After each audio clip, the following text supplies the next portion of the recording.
안녕하세요. 안녕하세요. 반갑습니다. 반갑습니다. 사랑합니다. 사랑합니다. 봄이 오나 싶었더니 좀 미련이 남아있는 것 같습니다. 어제 조금 쌀쌀했더니 오늘 온 것 같습니다. 감기 조심하시고 안 하려고 해도 또 확진자 숫자가 좀 늘어나고 있고 또 집단 감염이 계속 일어나고 있다는 소식을 들을 때마다 참 마음이 무거움이 있습니다. 언제나 조금 안정을 찾게 될지 내일을 알 수 없는 그러한 상황 가운데 있는데 더욱 성도들의 기도가 필요한 때가 아닌가 생각이 되었습니다. 사도행전 20장 후반부를 보도록 하겠습니다. 지난 시간에 유두고에 대해서 이렇게 좀 주로 살펴보았습니다. 드로아라는 곳에서 사도 바울이 강론하고 그 강론의 시간이 길어지고 한밤까지 계속될 때 피곤을 잊지 못하고 떨어져 죽은 유두고가 다시 살아나는 그 은혜를 통해 기적을 통해서 교회와 성도들이 위로를 얻고 또 부활에 대한 올라오는 소망을 품을 수 있는 기회를 주셨던 것을 살펴보았습니다. 이제 20장에서는 20장 후반부에서는 그 드로아의 여정을 마치고 예루살렘으로 향하여 가던 사도 바울의 여정이 나오고 있고 특히 에베소 옆에 있는 밀레도라는 곳에 머물러서 에베소 장로들을 초청해서 그곳에서 고별 설교를 하는 내용이 주를 이루고 있습니다. 바울의 마음이 다른 사람들은 어떻게 느낄지 모르지만 본인은 지금 내가 예루살렘으로 가고 있는 이 길이 어쩌면 내 인생의 마지막이 될 수도 있다는 그런 절박한 마음으로 가고 있습니다. 물론 하나님께서 그에게도 기회를 주시고 인생의 삶을 연장시켜서 나중에 그때가 아닌 약 한 10여 년 정도 더 삶을 살게 하시긴 했는데 바울은 어쩌면 정말 마지막으로 여기 보았습니다. 내 인생이 여기서 끝날 수도 있다. 내 삶이 여기서 마칠 수도 있다라는 그런 절박한 마음으로 예루살렘을 가고 있었기 때문에 그 남겨져 있는 성도들에게, 그 일꾼들에게 정말 자신의 어떤 그 에너지가 그리고 인생이 담겨있던 그런 에베소에 또 그 성도들에게 어떻게 사역하고 어떻게 이끌어야 할 것인지 또 정말 그런 아비의 마음으로 전하는 내용들이 여기에 나와 있습니다. 삶의 마지막을 우리는 어떻게 보낼 것인지 또 지금이 마지막 때라고 그렇게 부르짖고 있는데 정말 마지막 때를 마지막 같은 마음으로 살아가고 있는지 바울의 마음을 또 바울의 심정을 추스려 보면서 우리가 얼마나 한편으로 유선적으로 또 한편으로 정말 공허한 메아리로 살고 있는 것은 아닌지 한번 살펴보게 되었습니다. 그런 내용을 살펴보면서 바울의 마음을 결국 이뤄냅니다. 13절입니다. 우리는 앞서 배를 타고 아소에서 바울을 태우려고 길로 가니 이는 바울이 걸어서 가고자 하여 그렇게 정하여 준 것이다. 바울이 아소에서 우리를 만나니 우리가 배에 태우고 미둘레네로 가서 거기서 떠나 이튿날 기오 앞에 오고 그 이튿날 사모에 이르고 또 그 다음날 밀레도에 이른다. 계속해서 여정이 나옵니다. 드로아에서 이제 출발을 해서 가는데 행선지는 예루살렘이에요. 드로아에서 예루살렘으로 가는 길에 거쳐야 될 곳이 참 많습니다. 이게 다 나와 있어요. 그래서 처음에 아소로 갑니다. 드로아에서 약 한 30km 정도 떨어진 곳인데 바다로도 갈 수 있고 육로로도 갈 수 있어요. 이게 항구이긴 해요. 드로아도 항구고 아소도 항구예요. 배로 가도 가는 길이 있고 그냥 걸어도 갈 수 있어요. 근데 다른 일행들은 어차피 배로 쭉 예루살렘으로 가야 되니까 배로 가게 하고 본인은 육로를 택해서 걸어간 거예요. 왜 걸어갔는지에 대해서는 내용은 안 나와 있어요. 그런데 추스려 보건데 이때의 시기가 한참 봄이에요.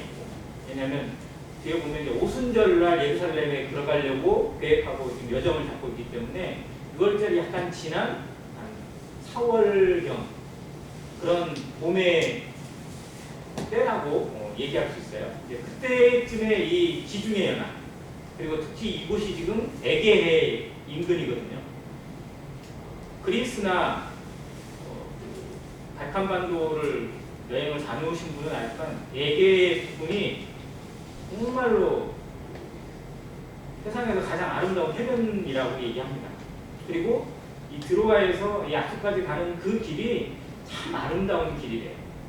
그래서 아마 바울이 그 길을 걸어가면서 혼자만의 시간을 가지며 하나님과의 사색의 시간을, 또 자기 인생에 대해서 이렇게 돌아보는 시간들을 가지지 않았을까 하는 추측을 합니다.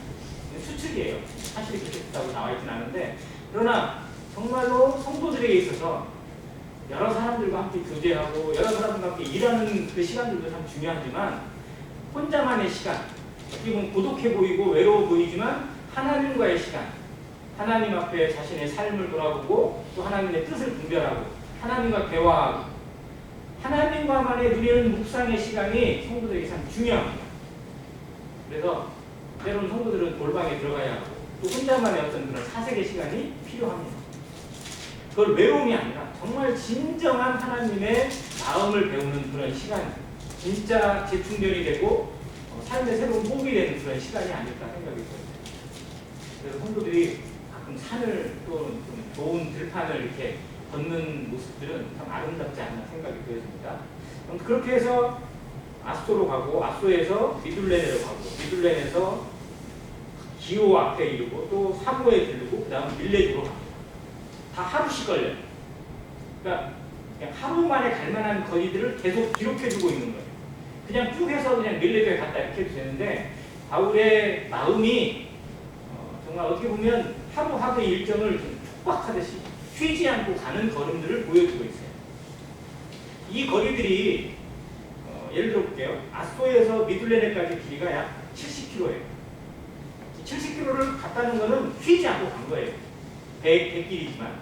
그리고 미둘레네에서 기후 앞에 가는 것도 이제 다시 육지로 나와야 돼요. 이 거리도 실제로는 하루 만에 이랬기 때문에 거의 쉼이 없는 거예요.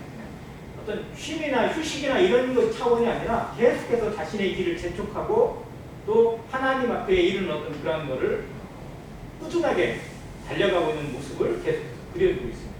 그렇게 해서 결국 밀레도에 돌아갑니다. 밀레도는 에베소라는 그 거대한 도시, 당시 아주 중요한 도시였던 에베소의 바로 인근에 있는 지역입니다. 그리고 항구예요. 뒤에 또 나와 있는데 16절 이렇게 돼 있어요. 바울이 아시아에서 지체하지 않기 위하여 에베소를 지나 배 타고 가기로 작정하였으니 이는 될 수 있는 대로 오순절 안에 예루살렘에 이르려고 급히 가니라. 에베소에는 정말 바울이 사랑하고 바울이 아끼는 성도들이 많습니다. 그곳에서 3년 동안이나 사역을 했어요. 그리고 그 인근에 바울의 마음을 알고 바울과 대면하기를 원하는 성도 참 많을 겁니다. 그래서 에베소로 가면 바울의 마음에 정말 유익을 얻을 거예요. 그리고 귀한 간증이나 교제도 많이 할 수 있을 겁니다. 그런데 거기를 안 가요. 왜 그러냐면 에베소에 들르게 되면 거기에서 정말 피치 못하게 여러 시간들을 나를 하니 지날 수밖에 없어요. 에베소만 지날 수 있고 에베소 인근에 있는 다른 지역들, 그런 지역들도 돌아볼 수밖에 없기 때문에 정말 안타까운 마음을 뒤로 하고 에베소를 지나서 밀레도에 내립니다. 그리고 밀레도에서 뒤에 보면 에베소의 장로들을 초청을 해요. 그리고 오라고. 아무튼 바울의 마음에 이 예루살렘을 달려가고 있는 마음이 그대로 그려집니다. 예루살렘에 가긴 가야 돼요. 그런데 예루살렘은 언제 가야 되냐면 오순절 안에 가려고 서두르고 있어요. 날짜가 정해져 있어요. 그렇기 때문에 그 시간을 지체하거나 이러는 것에 대해서 참 마음에 두려움도 있고 무거움도 있는 바울의 마음을 지금 여기서 볼 수 있습니다. 그리고 밀레도에서 장로들을 초청했을 때 장로들이 옵니다. 그리고 그 장로들과 함께 교제하는 내용이 이제 쭉 연결되어 있어요. 20장 후반부는 다 이것으로 연결되어 있습니다. 조금만 좀 더 읽어볼게요. 18절입니다. 오매 그들에게 말하되 아시아에 들어온 첫날부터 지금까지 내가 항상 여러분 가운데서 어떻게 행하였는지를 여러분도 아는 바니 곧 모든 겸손과 눈물이며 유대인의 관계로 말미암아 당한 시험을 참고 주를 섬긴 것과 유익한 것은 무엇이든지 공중 앞에서나 각 집에서나 거리낌이 없이 여러분에게 전하여 가르치고 유대인과 헬라인들에게 하나님께 대한 회개와 우리 주 예수 그리스도에 대한 믿음을 증언한 것이다.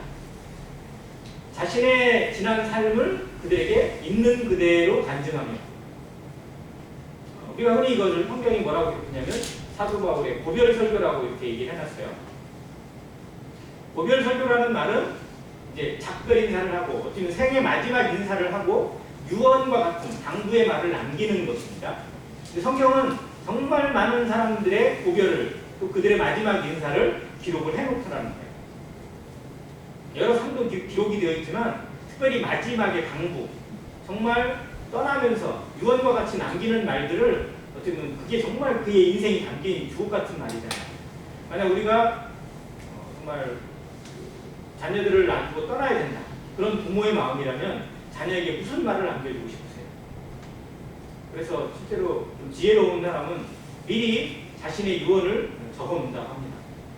물론 나중에 고치는 경우도 많이 있긴 하지만 특별히 자녀에게 당부하고 싶은 말, 부모로서, 아버지로서, 엄마로서 정말 내 사랑하는 자녀에게 이것만큼은 꼭 심어주고 싶은 그런 마음을 지금은 기록하는 거죠. 그런데 성경에 참 그런 기록이 많습니다. 특별히 모세라는 사람이 기록한 유언과 같은 고별설교가 성경의 신명기입니다.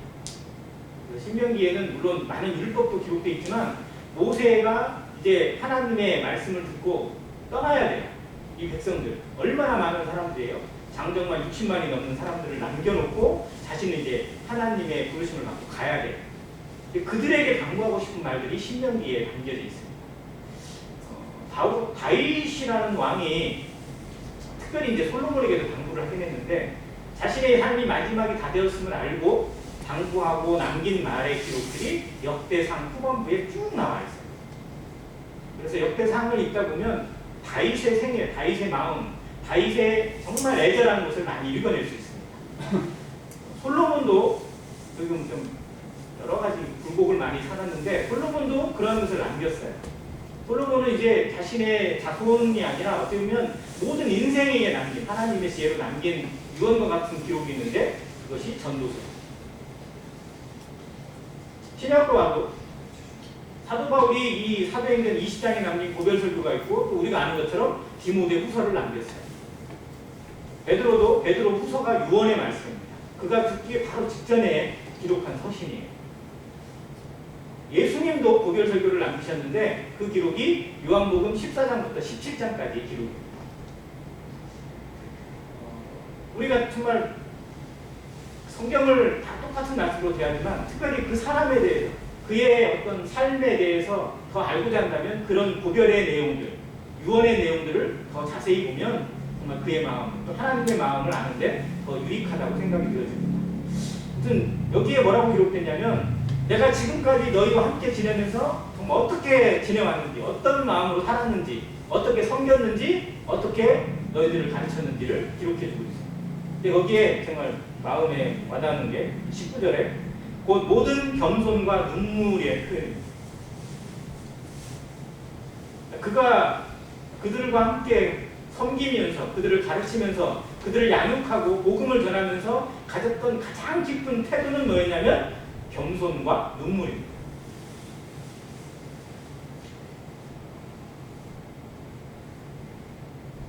겸손하지 않으면, 겸손을 배우지 못하면 섬길 수 없습니다.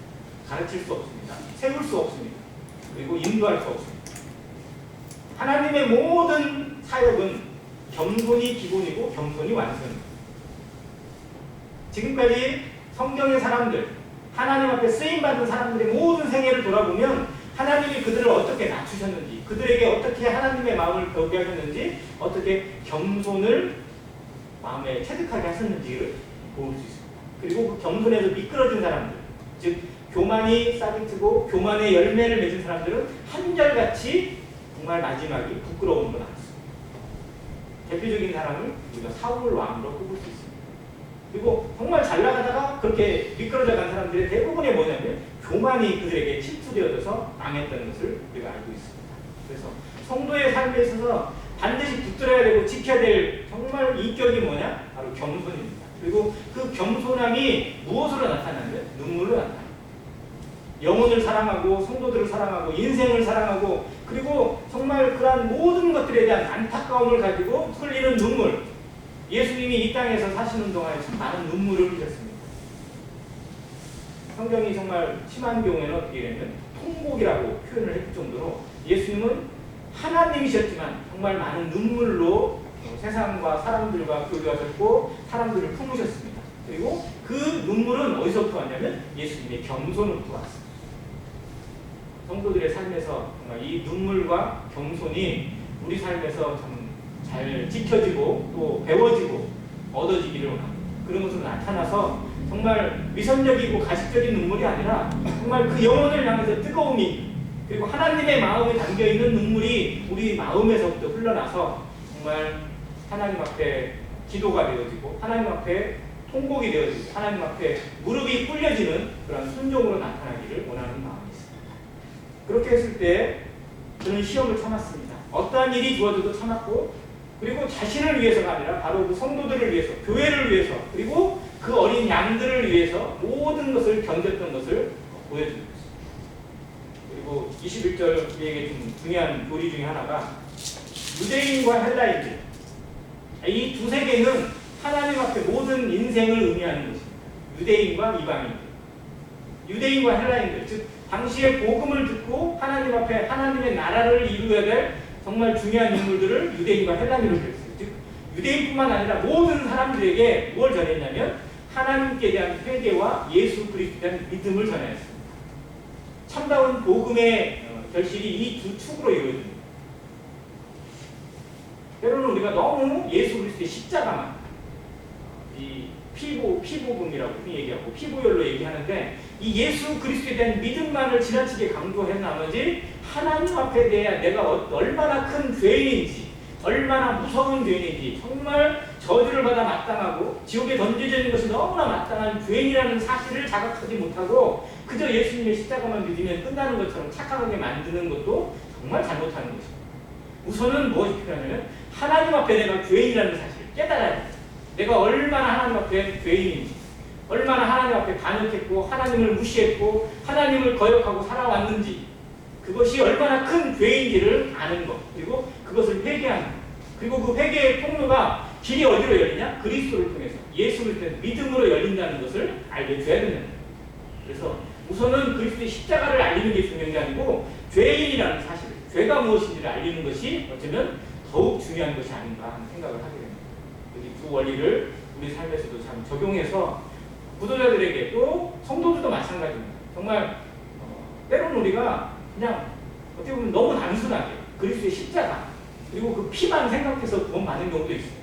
그게 잘못됐다는 게 아니에요. 그러나 그 어떠한 성도라도 하나님께 대한 회개에 대해서 항상 마음에 생각해야 됩니다. 그걸 항상 간직해야 돼요.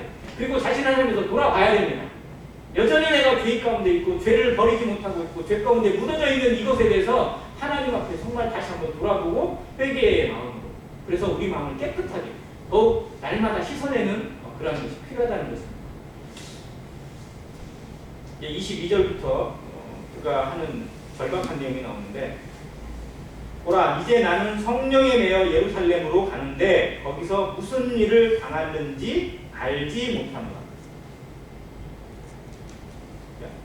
예루살렘으로 가는 것이 자기의 뜻이 아니라 무엇에 매여서요? 성령에 매여서 가는 거예요. 하나님이 보내셔서 가는 거예요. 성령의 뜻이에요. 성령의 인도하심으로 가는 겁니다. 그런데 성령의 인도하심으로 가는데 그곳에서 자기를 기다리고 있는 게 환영이 아니라 뭐예요? 환란과 죽음이에요. 오직 성령이 각 성에서 내게 증언하여 결박과 환란이 나를 기다린다 하시나. 뭐가 기다린다고요? 결박과 환란. 즉 그가 체포될 거예요. 환란을 당할 겁니다. 죽을 수도 있어요. 정말 하루 앞을 장담할 수 없는 길이 예루살렘 길이에요. 근데 그것이 누가 보내시는 거예요? 성령이 그렇게 보내시는 거예요. 하나님이 그걸 허락하셨고 하나님이 그렇게 인도하신다는 거예요. 그런 믿음으로 가고 있어요. 우리는 그렇게 가고 싶으세요? 하나님이 보내시는 길이 고난이고 하나님이 인도하시는 길이 체포되는 거고 환난 당하는 거고 괴로움을 당하는 거라면 그걸 아멘으로 받고 갈 만한 성도가 정말 우리 중에 있을까요? 하나님 이 길은 가기 싫습니다. 이 길은 피하게 해주세요. 하나님 내게 편한 일을 주세요. 나는 평강을 원합니다. 나는 화평이 좋습니다. 우리 그렇지 않을까요? 누가 고난을 환영하고 누가 외로움을 즐거워하겠어요. 그런데 사도 바울의 생애는 하나님과 얼마나 밀접하게 교제가 이루어졌고 하나님의 마음을 얼마나 아는데 그걸 환영하는 마음으로 걸어갑니다. 하나님의 마음을 정말 우리가 어쩌면 너무 모르는 경우가 많아요. 하나님의 뜻이 무엇인지 관심이 없는 경우가 있어요. 그저 내 길, 내가 원하고 내게 좋은 것, 내게 필요한 것, 이것이 하나님의 뜻이길 바라요. 정말 하나님의 나라는 그렇게 이루어지는 게 아닙니다. 나의 길이 무엇이든지 나의 원함이 무엇이든 간에 관계없이 하나님의 뜻이 무엇인지를 알고 찾는 것, 그것이 진정한 기도입니다. 예수님이 겟세마네에서 보이신 기도가 바로 그 기도입니다. 아버지 할만하시거든 이 잔을 내게서 지나가게 하옵소서. 그러나 나의 원대로 마옵시고 무엇으로? 아버지의 뜻대로 이루어지기를 원하나. 우리의 기도에서 이 예수님의 기도가 배워지고 삶에서 순종되어지기를 또한 바랍니다. 그는 그렇게 사도 바울은 그 하나님의 뜻에 순종하는 마음으로 그 고난과 체포되고 환난을 당하는 예루살렘 길을 갑니다. 그리고 그 마음으로 이제 성도들에게 얘기를 해요. 오직 성령이 기다린다 하시나 24절 같이 읽겠습니다. 시작.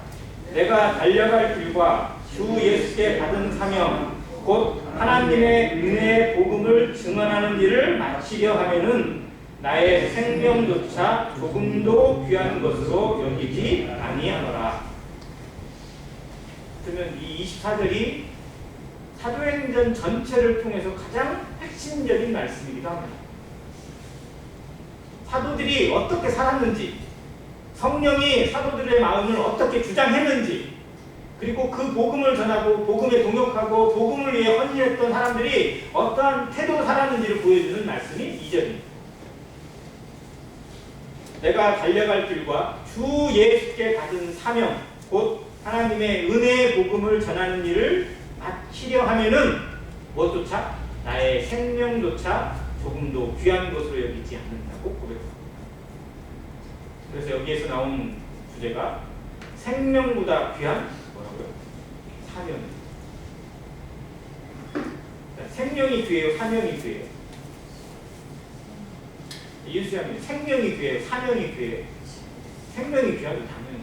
아니, 누구에게 물어보세요. 단지 생명보다 귀한 게 어디 있어요? 그래서 성경에도 사람이 만일 온 천하를 얻고도 무엇을 잃으면 제 생명을 잃으면 그게 무슨 유익이 있냐고 했잖아요. 하나님도 인정하세요. 생명보다 귀한 건 없어요. 단연코 그래서 우리의 생명을 살리시기 위해서 우리에게 이 영생을 주시기 위해서 예수 그리스도가 죽으실 만큼 생명은 귀한 것입니다. 그런데 사도 바울은 뭐라고 고백을 하냐면 그 생명조차 버릴 각오가 어디에 있다? 사명에 있다는 거예요. 그만큼 그는 사명에 붙들린 자입니다. 사명으로 살아가고 사명을 위해서 살아가고 사명 때문에 살아가는 성도, 그것이 사도 바울의 간증인가 고백입니다. 우리는 무엇으로 사는 성도인지, 과연 성도는 무엇으로 살아야 할 것인지 우리는 좀 고민해야 됩니다.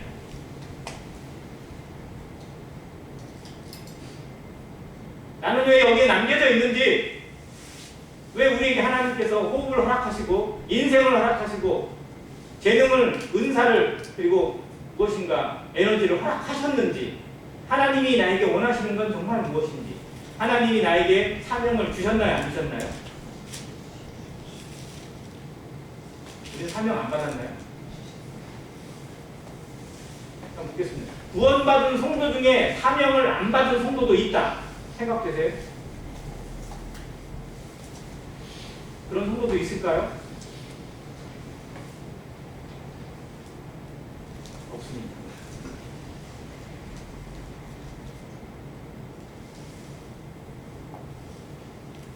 사명과 비슷한 단어가 소명입니다. 소명을 조금 설명하면 소명은 부르심을 받았다라는 의미예요. 즉 구원받았다는 의미가 소명이에요. 구원받으면 하나님의 부르심을 받은 거라고 소명을 받은 겁니다. 그러면 소명을 받은 자가 보내심을 받지 않았을까요? 하나님의 뜻이 없을까요? 하나님이 아무 뜻도 없이 우리를 부르셨을까요? 아니요. 하나님은 그 부르신 모든 사람들을 향해서 하나님의 뜻이 세워져 있고 하나님의 사명이 있다는 겁니다. 문제는 그 성도가 그 사명을 깨닫지 못했고 관심도 없고 잊어버렸다는 겁니다. 방황하고 자기의 인생에 헤매고 무엇이 사명인지 관심도 갖지 않고 찾으려 하지 않았기 때문에 사명을 잃어버린 것이지 하나님 사명을 주신 일이 없는 것은 아무도 없습니다. 우리 모두가 하나님 앞에 소명을 받았고 사명을 받았습니다. 그런데 사명으로 사는 성도도 있고 사명을 잊은 채 사는 성도도 있습니다. 사명을 위해서 사는 성도도 있고 사명에는 아무 관심도 없고 오직 나를 위해서만 사는 성도도 있을 수 있다는 것입니다. 과연 무엇이 옳은지, 나는 어떠한 성도인지 하나님 앞에 섰을 때, 하나님의 심판대 앞에 섰을 때 과연 하나님이 무엇으로 나의 인생을 평가하고 내 구원받은 생애를 평가할 것인지 한번 생각해 봐야 합니다. 답은 나와 있어요. 과연 사명대로 살았는지, 주신 은사대로 살았는지, 하나님이 맡기신 일에 얼마나 충성됐는지가 하나님의 평가 기준입니다. 그것이 달란트입니다. 받은 달란트를 활용했는지, 그것으로 하나님의 영광을 위해서, 하나님의 나라를 위해서, 하나님의 의와 복음을 위해서 살았는지, 아니면 땅에 묻어놨는지, 평가 기준은 거기에 달려있다는 것입니다. 이 사명을 위해서, 이 사명으로 인해서 목숨을 아깝지 않게 여기는 사도 바울의 고백이 우리 마음에 조금이라도 찔림이 되기를 원합니다. 내 인생을 조금이라도 돌아보게 하고 내 인생을 조금이라도 간절한 마음으로 붙들게 하고 그리고 하나님의 말씀에 조금 더 매달릴 수 있는 기회가 되기를 원합니다. 나의 삶을 돌아보고 지금까지 살아온 내 인생이 정말 합당한지, 이렇게 살아도 아무 문제가 없는 것인지, 만약 내일 아니 오늘 주님이 오신다면 내 인생은 무엇으로 남을 것인지 조금 더 정직하게 우리 삶을 돌아볼 수 있는 기회가 되기를 원합니다.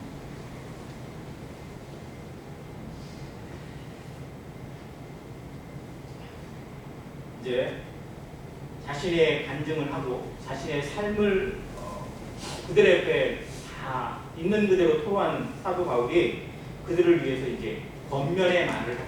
이게 어떻게 보면 더 중요한 내용인데요. 28절부터 나옵니다. 여러분은 자기를 위하여 또는 온 양떼를 위하여 삼가라. 성령이 그들 가운데 여러분을 감독자로 삼고 하나님이 자기 피로 사신 교회를 보살피게 하셨느니라. 내가 떠난 후에 사나운 이리가 여러분에게 들어와서 그 양떼를 낚이지 아니하며 또한 여러분 중에서도 제자들을 끌어 자기를 따르게 하려고 어그러진 말을 하는 사람들이 일어날 줄을 내가 압니다. 무서운 말입니다. 이제 그 장로들에게 당부를 하는 거예요. 부탁을 하는 겁니다. 여러분은 자기를 위하여 혹은 또는 온 양떼를 위하여 삼가라. 우선 누구를 위해서 삼가야 되냐면 자기 자신을 위해서 삼가야 돼요. 성도는 정말 자기 영혼을, 하나님이 주신 이 생명의 가치를 귀하게 여기고 삼가해야 됩니다. 이 삼가다라는 표현이 뭘 하지 말자는 그런 표현이라기보다는 정말 조심하라는 겁니다. 신중하라는 겁니다. 그리고 세밀하게 살피라는 의미예요. 분별하라는 의미예요. 근데 무엇을 위해서 분별하고 무엇을 위해 살펴나냐면 다른 성도도 다른 사람도 중요하지만 우선 자신을 위해서 그렇게 하라는 겁니다. 즉 자기를 먼저 돌아보라는 거예요. 내 삶이 하나님 앞에 정말 잘 가고 있는 것인지, 제대로 성장하고 있고 제대로 하나님과 교제하고 있고 하나님과 동행하고 있는 삶인지를 살피고 정말 근신하는 마음으로, 기도하는 마음으로 자신을 깨끗하게 지켜야 된다는 거예요. 리더들은 특히 더 그래야 되고 누군가를 인도하는 사람은 더더욱 그래야 됩니다. 본이 되지 않으면 그 가르침이나 그 말이 아무 효력이 없고 오히려 욕만 먹어요. 그래서 기독교를 욕할 때 어떤 기독교 신도가 신자가 어떻게 잘못했다 이거는 별로 듣지 안 나와요. 근데 누가 사기를 쳤네, 누가 희롱을 했네 이렇게 나오면 난리가 나죠. 목사가 사기를 쳐서 그때는 자기의 신도를 성폭행을 했나 이런 거 나오잖아요. 뉴스에서 막 계속 떠들어대요. 왜? 목사라는 직업은 누가 생각해도 본이 돼야 될 거라고 생각하고 더 인격적으로 그렇게 살아야 될 사람이라고 모든 사람들이 여기는데 그런 사람이 더한다. 하나님의 이름이 용모. 정말 우리 안에서 정말 본이 되는 삶. 정말 이게 얼마나 어려운지 알잖아요. 그래서 너희를 위해서 먼저 삼가라고 얘기해요. 장로들에게, 일꾼들에게, 리더들에게 이거를 정말 강조해요. 그리고 온 양떼를 위해서 삼가라. 그들이 양육하고 가르치고 다스려야 될 그 양떼들을 위해서 정말 그것을 조심하고 또 근신하는 마음으로 하나님의 뜻을 살피는 신중함이 필요하다는 겁니다. 그리고 하나님께서 그들에게 주신 사명이 뭐냐면 여러분을 감독자로 삼고, 이 장로를 다른 표현에서 감독이라고 이렇게 똑같이 표현했어요. 그래서 장로와 감독은 동의어입니다. 그의 직분의 어떤 특징상 그걸 구분했을 뿐이지 같은 단어예요. 그리고 하나님이 자기 피로 사신 교회를 보살피게 하신 그 사명. 그래서 양떼를 돌아보고 그들의 어떤 형편들을 살피고 정말 위로가 되고 격려가 되는 또 훈계가 되고 양육이 되는 그런 부분들을 살피는 그런 일을 맡기셨다는 겁니다.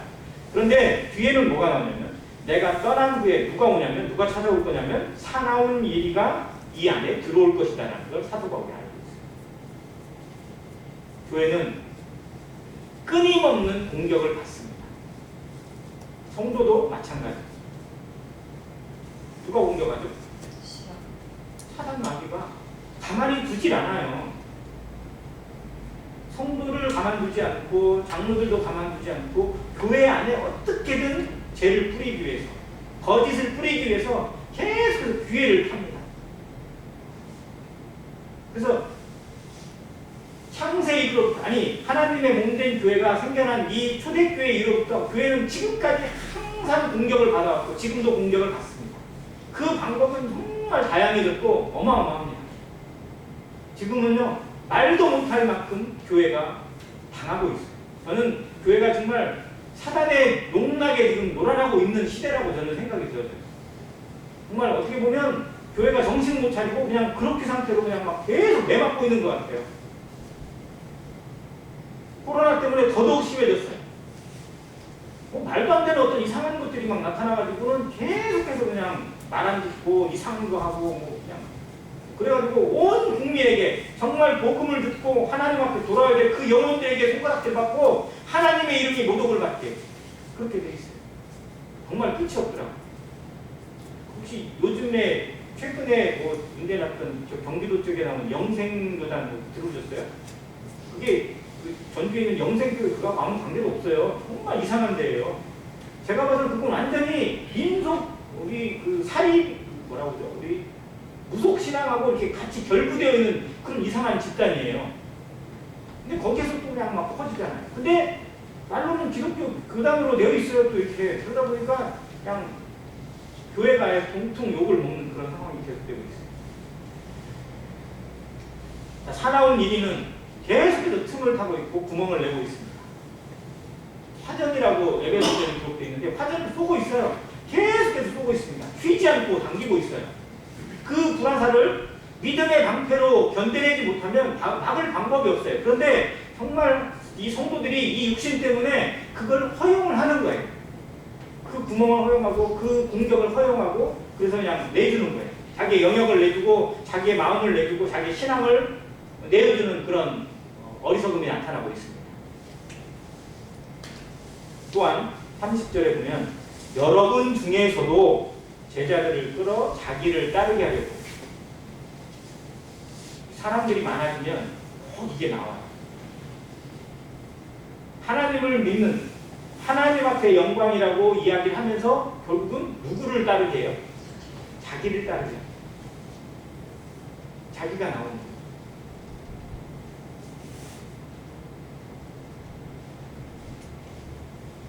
설교를 잘하는 목사가 있어요.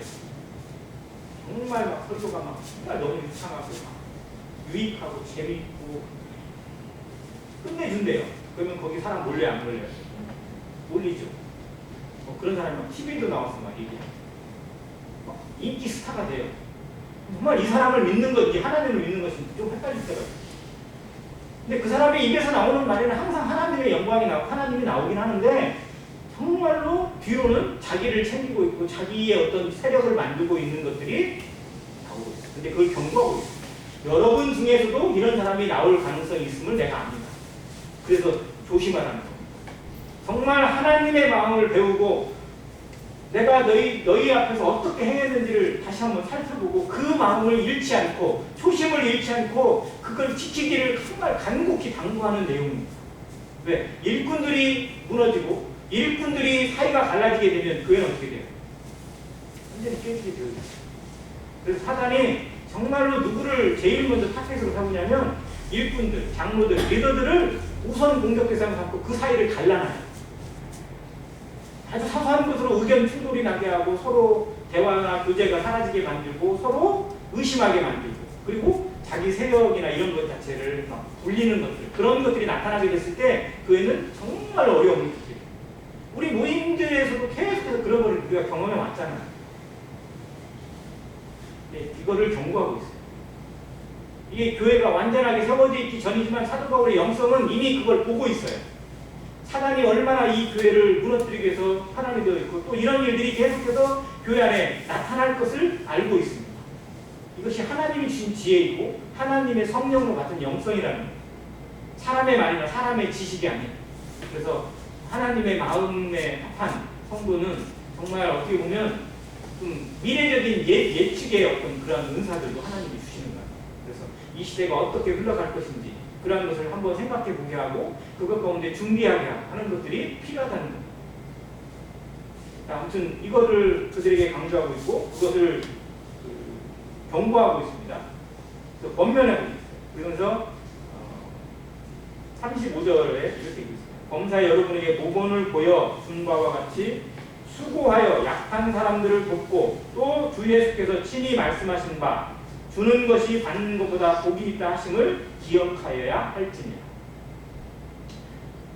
일꾼들이나 성도들이나 항상해서 기억해야 될 게 뭐냐면 믿음의 본을 따르는 겁니다. 본보기를 바로잡고 성경의 사람이랄지 예수 그리스도의 본을 생각하고 그걸 따르고 또 두 번째 주는 것이 받는 것보다 복되다 하신 말씀을 기억하는 겁니다. 즉 내가 주고자 하는 마음, 내가 희생하고자 하는 마음, 내가 먼저 배려하는 마음이 들면 교회는 문제가 사라져요. 그런데 나를 챙기는 마음이 나타나게 되는 순간부터 교회는 계속 틈이 생깁니다. 우선 나, 우선 나부터. 이런 마음이, 즉 이기적인 마음이 싹 트기 시작하면서부터 교회는 교제가 깨지게 되고 서로 판단하게 되고 그리고 비판이나 혹은 교회 후욕이나 혹은 판단이 계속해서 나오게 됩니다. 그러나 주는 마음, 베풀고자 하는 마음, 희생하고자 하는 마음이 즉 예수 그리스도의 마음이 우리 가운데 베이스가 쭉 깔리게 되면 그런 것들을 다 무너뜨릴 수 있어요. 그것이 싹이 났다가도 그냥 아무 힘을 잃게 돼 있어요. 그래서 사단의 매개를 이기는 힘은 그리스도의 십자가, 그리스도의 희생, 그리스도의 사랑을 실천하고 그것을 적용하는 것 이것이 가장 큰 효력이고 또 그것이 가장 기본이라는 사실을 사도 바울이 권면해주고 있습니다. 이걸 기억하라는 겁니다. 즉 본보기를 삼고 그리고 예수 그리스도의 마음과 그 말씀하신 것, 그 십자가의 정신 주는 것이 받는 것보다 복이 있는 즉 내가 먼저 희생되어지고 내가 먼저 남을 배려하고 내가 먼저 섬기는 그 자세 종의 자세를 배울 때에 문제가 사라지고 그리고 모든 문제들을 정말 하나님 앞에 이끌어갈 수 있다는 것을 가르쳐주고 있습니다. 이러한 가르침이 우리 가운데도 나타나서 이 마지막 때 또 자기를 사랑하는 시대에 정말 성도들은 교회는 합당한 열매 그리고 사람들에게 두려움을 끼치는 아름다운 본을 보이는 그런 안의 교회가 되기를 간절히 바랍니다. 이상입니다.